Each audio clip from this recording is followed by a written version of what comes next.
ஓம் சாய்ராம். என் அன்பு செல்லமே, என்னுடைய தங்கமே, உன்னிடம் எனக்கு பிடிக்காத விஷயமே இதுதான்.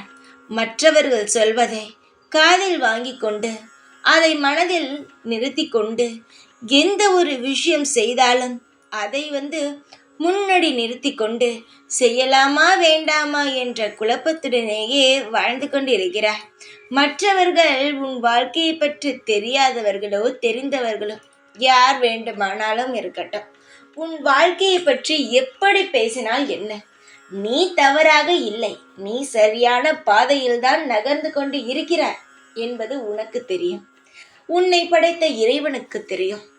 அப்படி இருக்கும் பொழுது யாரை பற்றியுமே கவலைப்படாதே.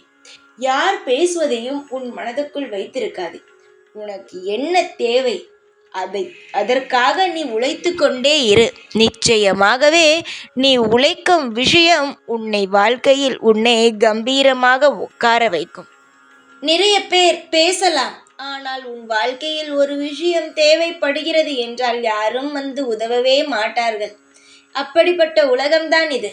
அதனால் உனக்கென்ன தேவையோ, எவன் ஒருவன் மற்றவனுடைய பேச்சை காதில் வாங்கி கொண்டு தன்னுடைய வாழ்க்கையில் மற்றவனுடைய பேச்சிற்கு மதிப்பு கொடுத்து, அதாவது அவன் நமக்கு எதிராகவே இருக்கிறான் என்று தெரிந்தும் அதற்கு மதிப்பு கொடுத்து அவனுடைய வார்த்தைப்படி நடக்கிறானோ, அவன் எந்த ஜென்மத்திலும் வாழ்க்கையில் உருப்படவே முடியாது. அவன் உருப்பட வேண்டும், வாழ்க்கையில் திருப்திகரமாக அவனுக்கு பிடித்த மாதிரி இருக்க வேண்டும், தன் வாழ்க்கை எனக்கு பிடித்த மாதிரி இருக்க வேண்டும் என்று நினைக்கிறானோ அவன் வாழ்கிறான். சிலர் அவனை பார்க்கும் பொழுது சுயநலவாதி என்கிறார்கள். ஆனால் சுயநலவாதி இல்லை, அவன்தான் வாழ தெரிந்தவன். ஒவ்வொருவனுக்கு ஒவ்வொரு விதமான எண்ணங்கள் இருக்கும், ஆசைகள் இருக்கும்.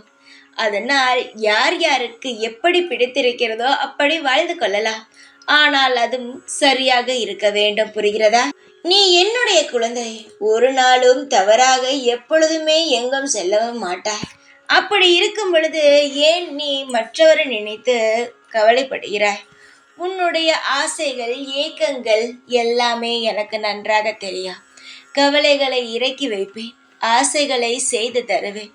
உன்னுடைய அனைத்துமாகவே நான் தான் இருப்பேன். புரிகிறதா? அழாதே. உன்னுடைய ஆசைகளுக்கு நானே பொறுப்பாவேன்.